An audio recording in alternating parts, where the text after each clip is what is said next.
Assalamualaikum warahmatullahi wabarakatuh. Kembali lagi di channel saya Fakhri Zamzami. Kali ini saya akan menceritakan sejarah, adat, dan budaya yang ada di tatar tanah Sunda dan di tatar tanah Jawa. Sebelum Anda menyaksikan kelanjutan ceritanya, jangan lupa ya guys, klik subscribe-nya dan like, bagikan. Oke, jangan lama-lama lah, lanjut aja ke ceritanya. Semoga menambah ilmu dan manfaat bagi. Asal-usul Palimanan, Ki Gede Palimanan, Ki Ageng Tepak. Waktu awal mula tumbuh dan berkembangnya ajaran Islam di bawah kekuasaan kerajaan Islam di Cirebon, yang dipimpin oleh Kanjeng Sinuhun Syekh Syarif Hidayatullah dan rama uaknya Pangeran Cakrabuana, Mbah Kuwu Cirebon. Beliau mengutus seorang kesatria pilih tanding untuk menggempur, menundukkan orang-orang yang masih kafir dan memusuhi Islam. Maka seorang kesatria tadi mampu merubah wujud menjadi Nyai Mas Gandasari. Nyi artinya perempuan, Mas artinya seorang laki-laki. Gandasari artinya memiliki dua kelamin, perempuan dan laki-laki. Nyai Mas Gandasari sebelum maju ke medan pertempuran terlebih dahulu menitipkan pelanangannya atau pelih alat kelamin laki-laki kepada seorang yang bernama Ki Gede yang juga sakti mandraguna, Raga Poyan. Singkat cerita, usai pertempuran, Nyi Mas Gandasari bermaksud hendak mengambil pelih yang dititipkan kepada Ki Gede tadi. Namun apa yang terjadi? Begitu kecewanya Nyi Mas Gandasari karena pelih yang dititipkan kepada Ki Gede tadi tanpa disengaja keeleg, bahasa Cirebon, atau termakan dan masuk ke dalam perut. Disebabkan pelih tadi ditelan ke dalam mulut Ki Gede. Maka marahlah dan berkatalah Nyi Mas Gandasari kepada Ki Gede, "Mangan pelih kaya buta." Bahasa Cirebon artinya makan pelih layaknya seorang raksasa. Seketika itu pula Ki Gede berubah wujud menjadi seorang raksasa. Dari kejadian itulah maka daerah tersebut dinamakan Palimanan, yang kemudian menjadi Desa Palimanan. Sedangkan cerita menurut versi dari Serat Ringkasan Pajare Laigasta Hing Caruban di wilayah Cirebon pada akhir abad 14 dikisahkan sedang ada peperangan antara pasukan kerajaan dari Galuh yang dipimpin Tumenggung Arya Kiban melawan pasukan Kuningan yang dipimpin oleh Arya Kemuning. Konon di dekat daerah yang menjadi medan peperangan itu ada seseorang yang sedang menjalani laku batin, yaitu bertapa. Dikarenakan dalam peperangan tersebut sangat mengganggu ketentramannya seseorang yang sedang bertapa. Pertapa itu adalah Arya Seketu yang sedang bertapa di Gunung Gundul dan melihat peperangan antara dua kerajaan yang tidak berhenti yang terjadi di sekitaran tempat pertapaannya, hingga dirinya merasa sedih dan merasa terganggu. Untuk menghilangkan rasa kesal dan sedihnya juga agar tidak mengganggu tapanya, Arya Seketu yang ilmu kesaktiannya didapatkan secara gaib akhirnya nugel pelanangan memotong kelaminnya. Para pasukan dari kedua belah pihak yang sedang berperang dan yang sangat dekat dengan tempat pertapaannya. Hingga sampai sekarang daerah tempat kejadiannya itu disebutnya palimanan. Pali sama dengan peli adalah alat kelamin dan manan sama dengan mangap. Bahasa Cirebon artinya mulut menganga. Demikian setelah puluhan tahun kejadian itu, Ki Ageng Tepak yang tinggal dan menetap di Giri Penawungan Palimanan itu, raga dan pikirannya sedang resah dan gelisah sekali. Resahnya Ki Ageng Tepak itu lantaran karena disebabkan dengan masalah putrinya yang wujudnya pencari buta raksasa, yaitu yang bernama Nyi Gedeng Lokati, yang sedang kasmaran atau jatuh cinta sama Kanjeng Sunan Gunung Jati, seorang sultan dari negeri Cirebon. Sehari-harinya Nyi Gedeng Lokati tidak mau menuruti dan dibujuk. Bahkan ia juga terus merengek meminta kepada Kanjeng Ramanya atau ayahandanya agar bisa dipertemukan dengan Kanjeng Sunan Gunung Jati yang sedang disukainya.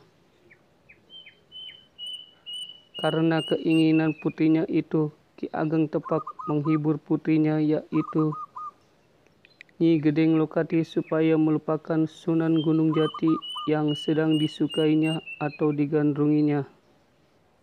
Namun karena sangat cintanya Nyi Gedeng Lokati ke Sunan Gunung Jati sehingga perasaannya malah semakin menjadi-jadi dan tidak bisa ditawar-tawar lagi, agar supaya Kanjeng Ramanya segera menjodohkannya dengan dirinya. Seandainya Ramanya atau ayahanda Ki Ageng Tepak tidak menjodohkan dirinya, Nyi Gedeng Lokati mengancam dan ia akan nekat bunuh diri jika ayahnya tidak menikahkan dirinya dengan Sunan Gunung Jati.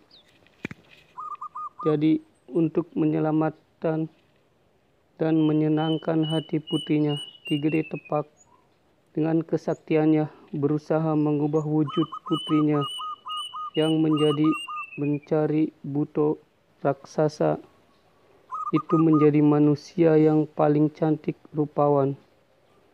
Namun sebelumnya Ki Ageng Tepak yang sakti menyelesaikan munajatnya dulu. Dengan sekejap mata, wujud aslinya Nyi Gedeng Lokati yang berwujud bincari buto itu tiba-tiba menjadi manusia. Seorang wanita yang parasnya cantik rupawan. Selanjutnya Nyi Gedeng Lokati berubah atau mengganti namanya menjadi Nyimas Sekar.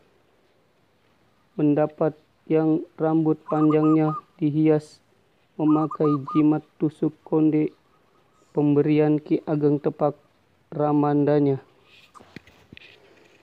Selanjutnya cerita yang ada di dalam buku serat Laigasta Hing Cirebon menceritakan saat Kanjeng Sunan Gunung Jati syiar agama Islam dengan para pembesar tiap-tiap pedukuhan. Kanjeng Sunan Gunung Jati bertemu dengan Nyimas Sekar, mendapat yaitu seorang wanita yang berparas cantik rupawan. Berkat awal pertemuannya tersebut dan mungkin sudah menjadi jodohnya, akhirnya Nyimas Sekar mendapat dilamar oleh Sunan Gunung Jati untuk dijadikan pendampingnya. Namun tinggalnya tetap di Giri Penawungan Palimanan. Beberapa bulan kemudian Nyimas Sekar mendapat sudah resmi menjadi istrinya Sunan Gunung Jati saat Nyimas Sekar mendapat hamil dan ngidam. Namun ngidamnya Nyimas Sekar mendapat tidak seperti istri-istri yang lainnya. Keinginan ngidamnya selalu kepingin menghisap darah segar dari bayi yang baru lahir. Jadi selama dirinya ngidam itu, Nyimas Sekar mendapat tiap malam dengan menggunakan ilmu kesaktiannya keluar rumah dan merubah wujud dan menculik bayi-bayi yang baru dilahirkan di padukuhan-padukuhan rumah penduduk yang berada di kawasan kekuasaan Cirebon. Akibat terlalu sering atas kejadian aneh tersebut, Sunan Gunung Jati yang menjadi Sultan Negeri Cirebon saat itu memerintahkan Ki Gede Suranenggala dan Nyimas Badulan untuk menangkap orang yang telah melakukan penculikan bayi-bayi yang baru lahir itu. Namun Ki Gede Suranenggala dan Nyimas Badulan sering dibikin kewalahan dengan makhluk jadi-jadian atau mencari buta dengan si penculik bayi itu jika dirinya kepergok. Tapi akhirnya Ki Gede Suranenggala dan Nyimas Badulan berkat kesaktiannya bisa menangkap penculiknya yang ternyata adalah Nyimas Sekar Mendapa. Sunan Gunung Jati yang saat tahu bahwa yang menculik bayi-bayi tersebut itu adalah Nyimas Sekar Mendapa dan yang merupakan istrinya sendiri menjadi murka dan marah hebat, bahkan juga akan langsung berniat menghukumnya. Namun Mbah Kuwu Cirebon yang merupakan uaknya mencegah dan memberitahu Sunan Gunung Jati, keponakannya, bahwa sebenarnya Nyimas Sekar Mendapa itu tidak salah, sebab jiwanya dikendalikan oleh sang yang pungut musuh bebuyutan orang Cirebon yang sengaja mau membalas dendam atas kekalahan dirinya dahulu. Sesudah Nyimas Sekar Mendapa diberitahu kelakuannya dan dibebaskan dari hukuman oleh Sunan Gunung Jati, maka dirinya tidak mau lagi tinggal di Giri Penawungan Palimanan. Dirinya lebih memilih ke tempat tinggal lainnya di tempat tinggalnya yang baru itu. Beberapa bulan kemudian Nyimas Sekar Mendapa melahirkan seorang bayi laki-laki yang diberi nama Raden Gilap. Raden Gilap sejak usia dari kecil oleh ibunya diajari dan diberi ilmu agama Islam serta ilmu kesaktian, sehingga setelah besar Raden Gilap menjadi pemuda sinatria yang tutur bahasanya luhur atau santun dan sakti mandraguna. Raden Gilap sering menanyakan ke kanjeng ibunya, siapa kanjeng ramanya atau ayahandanya dan berada di mana. Namun Nyimas Sekar Mendapa tidak menjawab, cuma berpesan besok atau kelak jika suatu saat nanti akan ketemu dengannya. Yang dimaksud adalah kanjeng ramanya atau ayahandanya. Namun tidak disangka-sangka dan tidak diduga, Nyimas Sekar Mendapa kaget saat Raden Gilap meminta restu mau pamit untuk pergi ke keraton negeri Cirebon dan berniat akan berguru kepada Kanjeng Sunan Gunung Jati. Akhirnya dengan berat hati Nyimas Sekar Mendapa mengizinkan Raden Gilap untuk berguru kepada Kanjeng Sunan Gunung Jati yang sejatinya sebenarnya adalah ramandanya sendiri. Sesampainya Raden Gilap tiba di keraton negeri Cirebon, Raden Gilap langsung menghadap bertemu dengan Kanjeng Sunan Gunung Jati, memohon meminta izin untuk belajar ilmu agama Islam dan diangkat menjadi muridnya. Namun Kanjeng Sunan mempunyai firasat kalau Raden Gilap itu adalah putranya sendiri dari istrinya Nyimas Sekar Mendapa. Firasat itu ketahuan dan benar adanya saat Raden Gilap membawa jimat tusuk konde milik Ki Ageng Tepak yang pernah dipakainya ke sanggul Nyimas Sekar Mendapa. kedatangan Raden Gilap ke keraton negeri Cirebon saat Sunan Gunung Jati sedang mempunyai rencana keinginannya untuk memperluas bangunan keraton yang dipagari tembok keliling. Jadi Kanjeng Sunan Gunung Jati dalam melaksanakan dan mengawasi pengerjaan pembangunan tembok keliling tersebut mempercayakannya kepada Raden Gilap yang membangunnya. Setelah bangunan tembok itu selesai, maka pagar tembok keliling itu disebut Kuta Kosod. Yang memberikan nama tersebut adalah Kanjeng Sunan Gunung Jati sendiri. Selanjutnya, Sunan Gunung Jati memerintahkan Raden Gilap untuk menjemput Kanjeng ibundanya. Namun, tanpa sepengetahuannya, Dimas Sekar mendapat sudah pupus atau meninggal dunia. Demikian kisah asal mula adanya bangunan Kuta Kosod. Raden Gilap dan Ki Ageng Tepak atau Ki Gede Palimanan saat meninggalnya dimakamkan di Gunung Sembung. Namun dalam sejarah atau cerita maupun kisah pasti akan ada kontroversi dan versi lain. Konon versi lain dikisahkan pada pertengahan abad ke-15 sekitar tahun 1450 Masehi.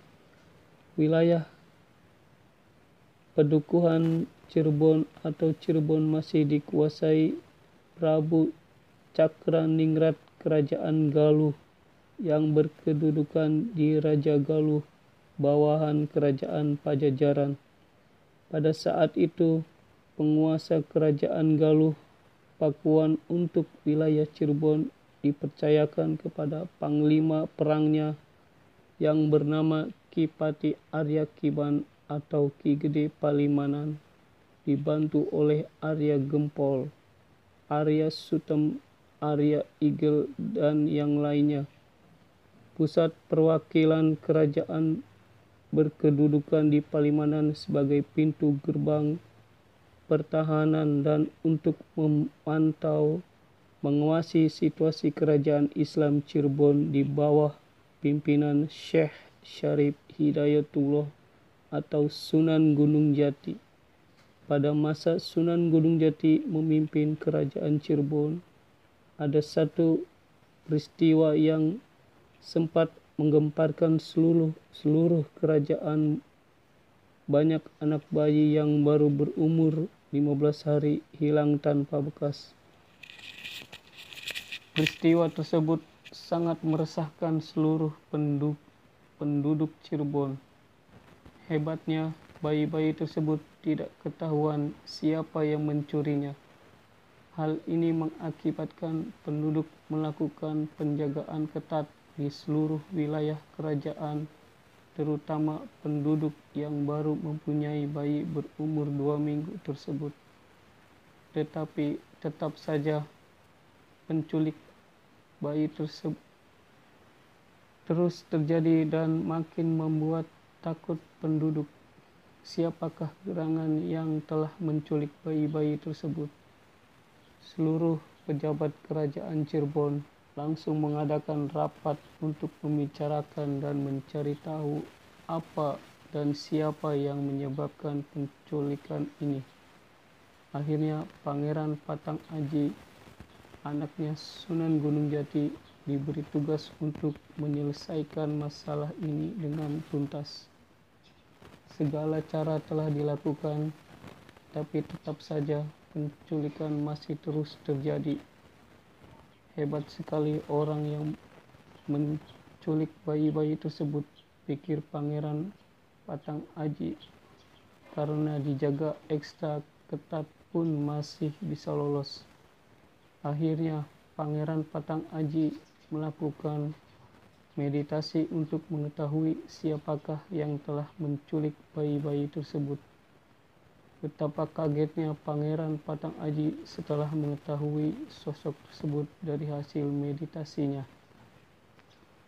Ternyata yang menculik bayi-bayi tersebut adalah siluman wanita yang memang sengaja menculik dan memakannya sampai habis tubuh bayi-bayi tersebut. Tujuannya adalah siluman wanita dapat berubah menjadi wanita muda yang cantik dan sekaligus mendapatkan kekuatan agar bisa bertahan hidup di alam dunia.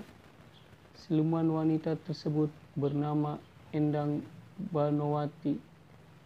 Siluman wanita berwajah menyeramkan seperti mak lampir dengan rambut panjang, tidak dirawat alias awut-awutan, dan suka tertawa melengking yang dapat membuat bulu roma orang yang mendengarnya naik ke atas alis merinding bisko.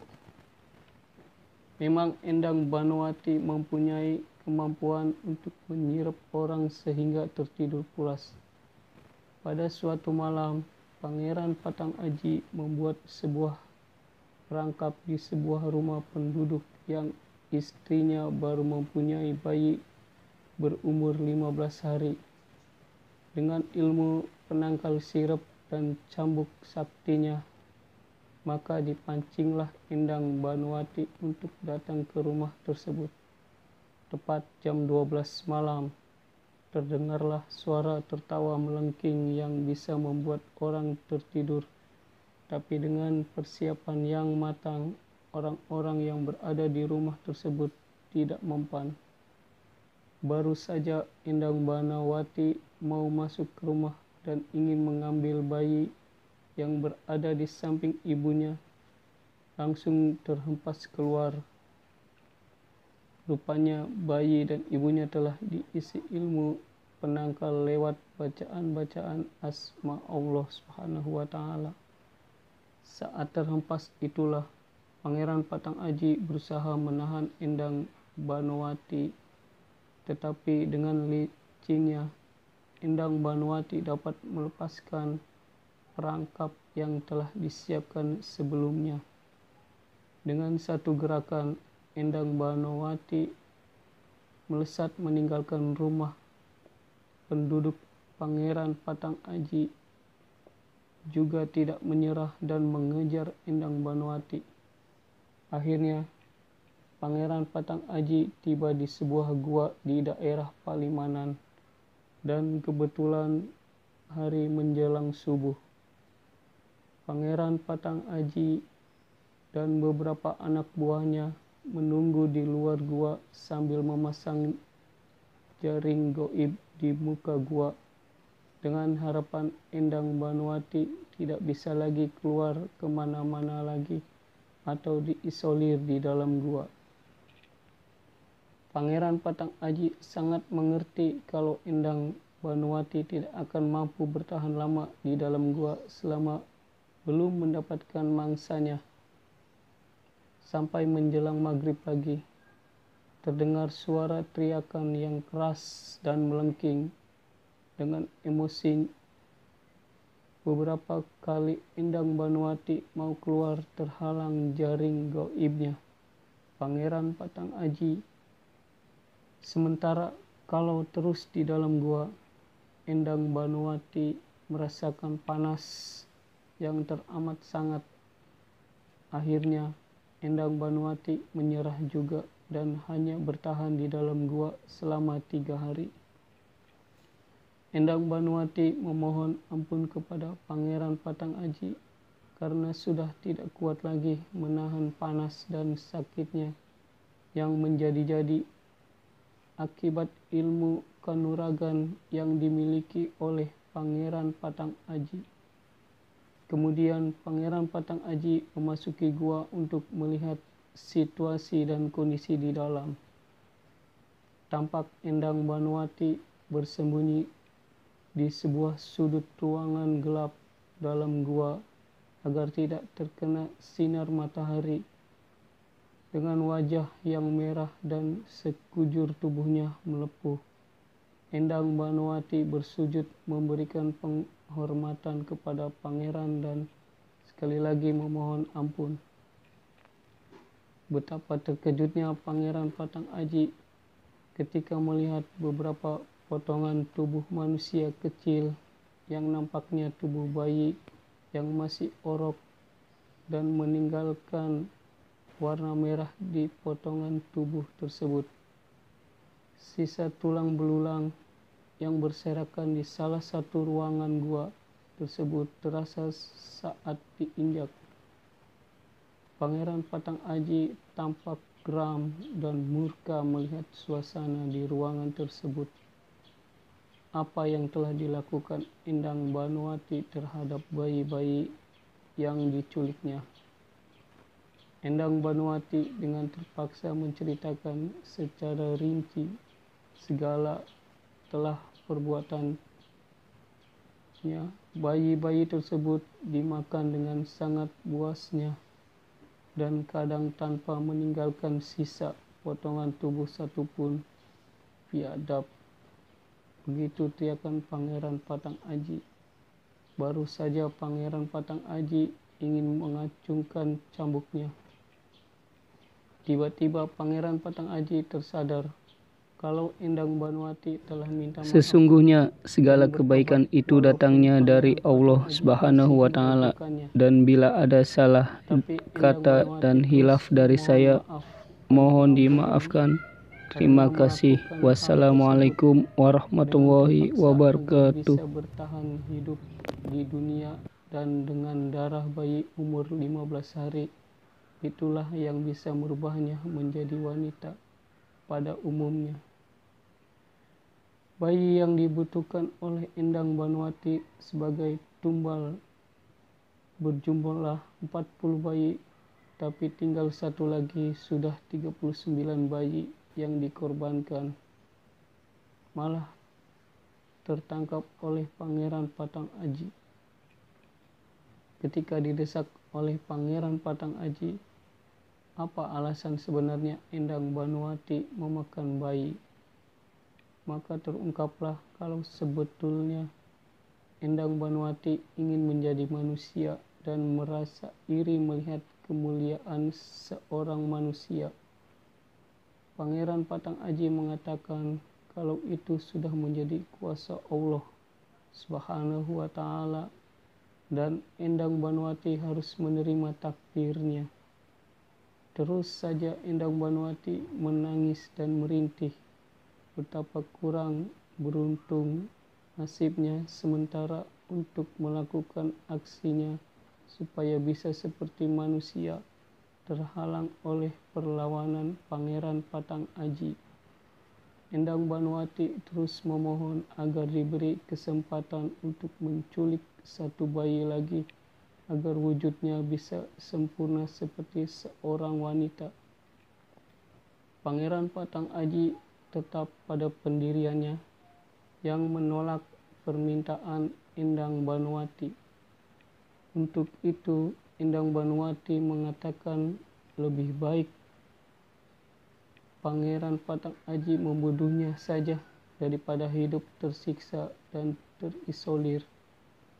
Pangeran Patang Aji terenyuh juga mendengar perkataan Endang Banowati. Akhirnya, dengan melakukan tafakur sejenak, Pangeran Patang Aji menemukan solusi atas permasalahan Endang Banowati. Hai Endang Banowati, siluman gua Palimanan, ku telah menemukan jalan keluar untukmu, tapi dengan satu syarat yang tidak dapat diganggu-gugat ataupun dilanggar olehmu. Siapa kau? Siapkah kau menerima tawaranku? Aku siap menerima tawaran pangeran dengan segala resikonya dan tunduk kepada perintah pangeran. Dengarkan apa yang ku ucapkan. Baik pangeran. Pasrah kepada Allah Subhanahu wa Ta'ala dan memohon ampun kepadanya. Dengan seizin Allah Subhanahu wa Ta'ala, saya akan menikah denganmu dengan syarat kau harus masuk Islam seutuhnya.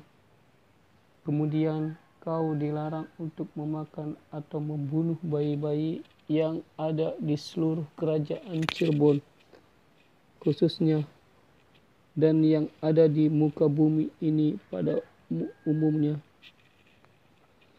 Sebagai gantinya, kami akan memberikan darah bayi segar yang diambil dari beberapa bayi yang ada di seluruh kerajaan pada hari Sabtu Pahing, minggu pertama setiap bulannya.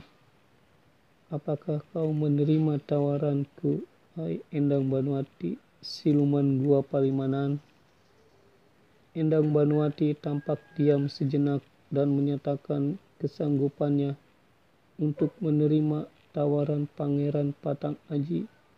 Menerima Endang Banowati disambut sukacita oleh para prajurit yang ada di dalam gua. Ini berarti mengakhiri penculikan bayi-bayi yang selama 3 tahun mengganggu ketenangan penduduk Cirebon. Kabar ini langsung disampaikan kepada Kanjeng Sunan Gunung Jati dengan penjelasan yang matang dan masuk akal oleh Pangeran Patang Aji. Akhirnya Sunan Gunung Jati menyetujuinya dengan syarat semua ini dilakukan atas dasar lillahi ta'ala. Beberapa bulan kemudian pernikahan dilangsungkan secara tertutup dalam hukum Islam tanpa banyak orang mengetahuinya.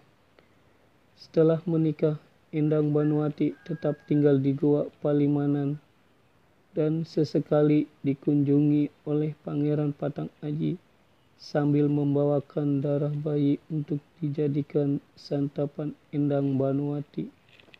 Endang Banowati sangat taat menjalankan perintah suaminya, Pangeran Patang Aji, dan tidak pernah lagi keluar gua kecuali menerima kedatangan suaminya.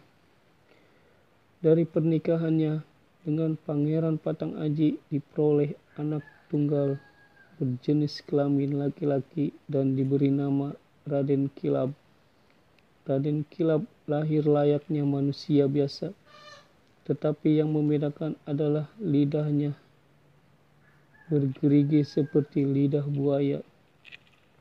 Lidahnya yang bergerigi diturunkan dari ibunya Endang Banowati, di mana saat memakan tulang bayi dulu lidah terkena sayatan serpihan tulang bayi yang tajam dan menyerupai gerigi. Sudah bukan menjadi rahasia umum lagi kalau wilayah daerah Palimanan seputaran pabrik semen PT Indosemen Palimanan adalah daerah yang angker bagi kepercayaan warga sekitar. Bahkan dari cerita mulut ke mulut, kawasan tersebut terdapat istana kerajaan bangsa Goib, sebuah penemuan yang menggegerkan para ahli supranatural di belahan bumi tanah Jawa. Betapa tidak, para pemborong yang sedang menggarap perluasan areal pabrik semen Palimanan harus terhenti dari pekerjaannya. Semua karena adanya suatu keganjilan yang membuat mereka harus geleng kepala. Kisah ini terjadi pada tahun 1996 lalu.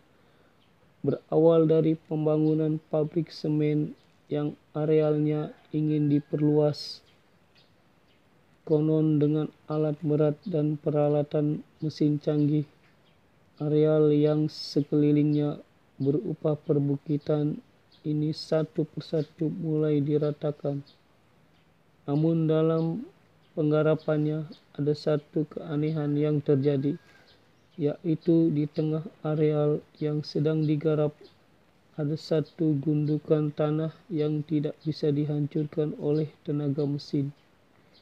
Dalam hal ini sudah 3 kali sekop bulldozer harus mengalami kerusakan fisik akibat patah di saat menghancurkan gundukan yang ternyata hanya sebongkah cadas kering.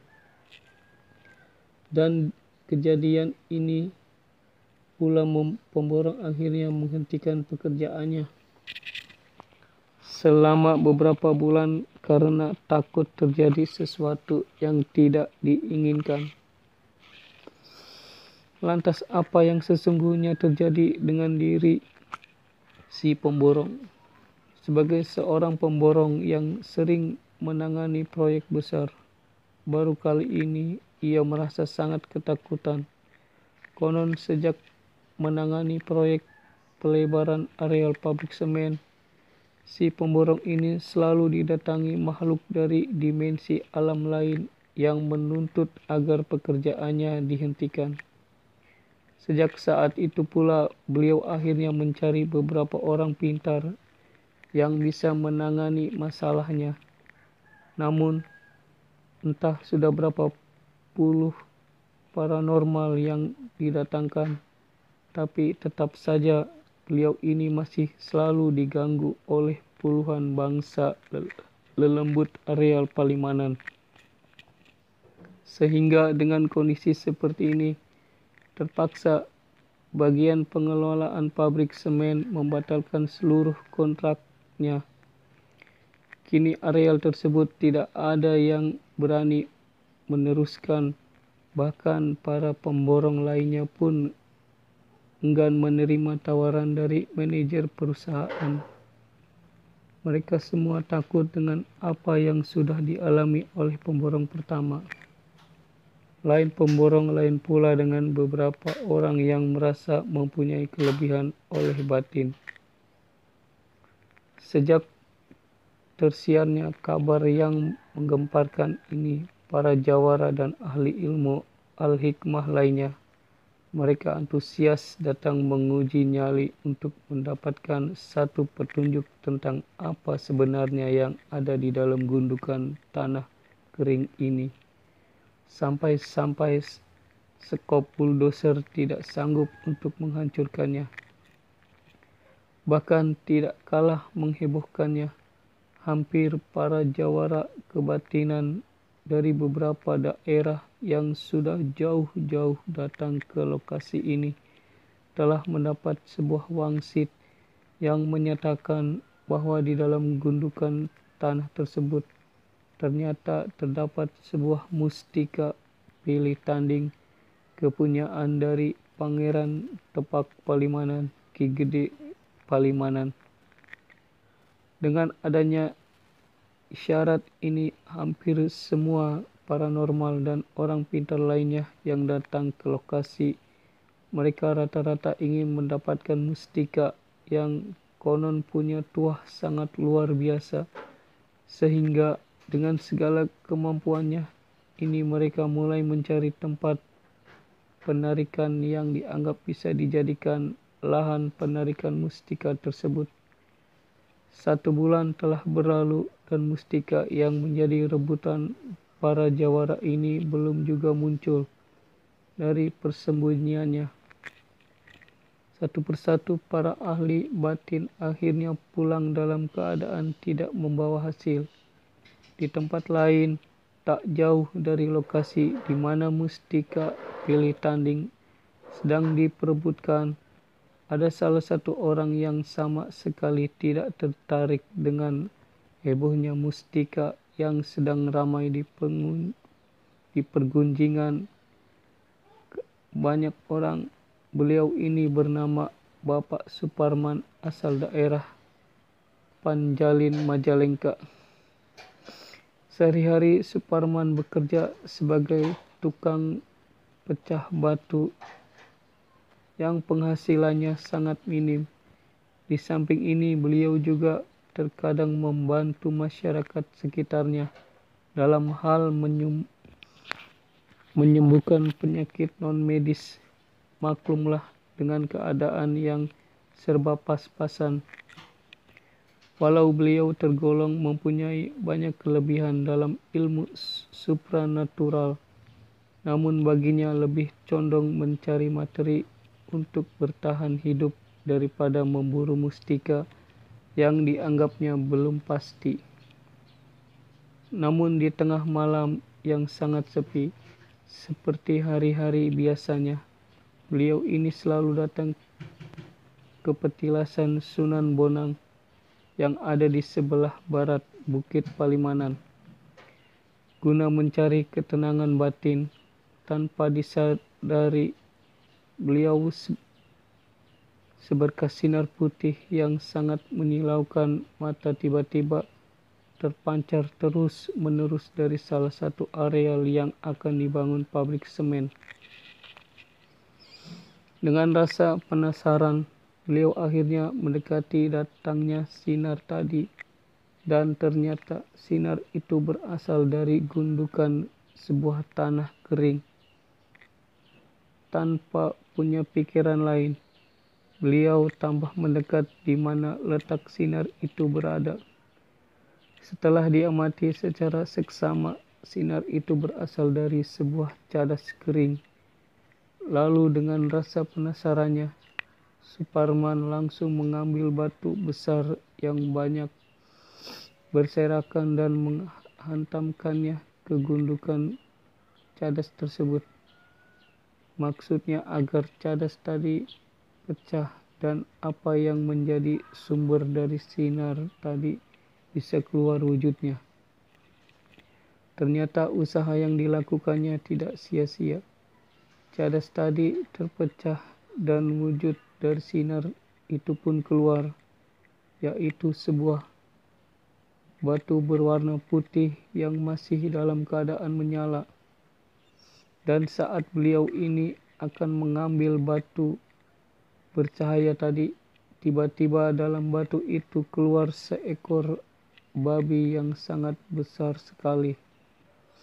Suparman langsung kaget bukan kepalang dan langsung terjatuh saat akan melarikan diri. Dengan kondisi seperti ini, beliau hanya pasrah di tengah rasa takut yang tiada terhingga. Belum lagi beliau bisa bangun.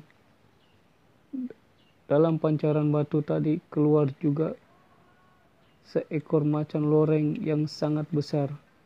Kedua binatang ini perlahan-lahan mendekatinya. Tak ayal beliau menjerit sejadi-jadinya karena rasa takut yang teramat sangat. Di tengah kepanikannya, tiba-tiba seorang putri yang sangat cantik jelita telah muncul di tempat itu dan langsung menyapa kedua binatang tersebut. Ya, rupanya putri ini tak lain adalah Kanjeng Ibu Ratu Laut Kidul, sang penguasa Laut Selatan. Dengan sapaan lembutnya, kedua binatang yang berwujud babi dan macan loreng ini lalu menghampirinya dengan penuh rasa hormat. Wahai Suparman, jangan kau merasa takut atas kehadiran kita bertiga. Sesungguhnya kau orang yang kucari untuk kutitipkan mustika kol buntet dari kepunyaan sang penguasa daerah ini. Yang dimaksud adalah Ki Gede Palimanan. Sesungguhnya mustika ini sulit dicari tandingannya, karena sejak pecahnya perang Cirebon Palimanan yang dipimpin oleh Syarif Hidayatullah zaman Wali Songo, mustika ini sengaja ditanam oleh sang penguasa Ki Gede Palimanan agar pasukan Cirebon tidak sampai bisa masuk ke wilayah ini. Di samping itu, mustika ini pernah ditaruh di bawah kursi singgasananya selama kurang lebih setengah abad sebagai bentuk kelanggengan sebuah tahta dari seorang pemimpin, jelas sang ratu. Dari kejadian ini, Suparman akhirnya bisa mengerti betul tentang kejadian yang sedang dialaminya. Namun seiring waktu, di saat orang-orang besar tahu tentang karisma dan kekeramatan mustika kol buntet Palimanan yang beliau miliki, pada suatu hari mustika ini dipinjam salah satu promotor untuk tujuan agar jabatan. Namun setahun sudah mustika kol buntet yang dipinjamnya tidak dikembalikan, sehingga dengan usia yang semakin lanjut, Bapak Suparman hanya bisa pasrah menerima segala kenyataan yang memang sudah punya garis hidup masing-masing. Di tengah ajal akan menjemputnya, salah satu kiai yang tidak mau namanya disebutkan ini mendatangi rumah Bapak Suparman, yang intinya dia datang karena sebuah isyarat yang dialaminya, yaitu untuk menarik kembali mustika Kolbuntet yang pernah menjadi miliknya. Dan dengan rasa puas, Bapak Suparman pun mengizinkannya. Dari rentetan kisah ini, tentunya kita sekalian sedikitnya lebih mengerti tentang sejarah yang pernah ada di belahan bumi Indonesia, bahwa bangsa ini baik dahulu maupun sekarang tetap masih menjadi sebuah bangsa yang kaya akan mistik dan kekuatan, sehingga dengan sajian hal ini akan membawa kecintaan kita pada makna leluhur yang telah banyak berjasa pada bangsa dan negara. Wallahu a'lam bishawab. Sesungguhnya segala kebaikan itu datangnya dari Allah Subhanahu wa taala, dan bila ada salah kata dan hilaf dari saya, mohon dimaafkan. Terima kasih. Wassalamualaikum warahmatullahi wabarakatuh.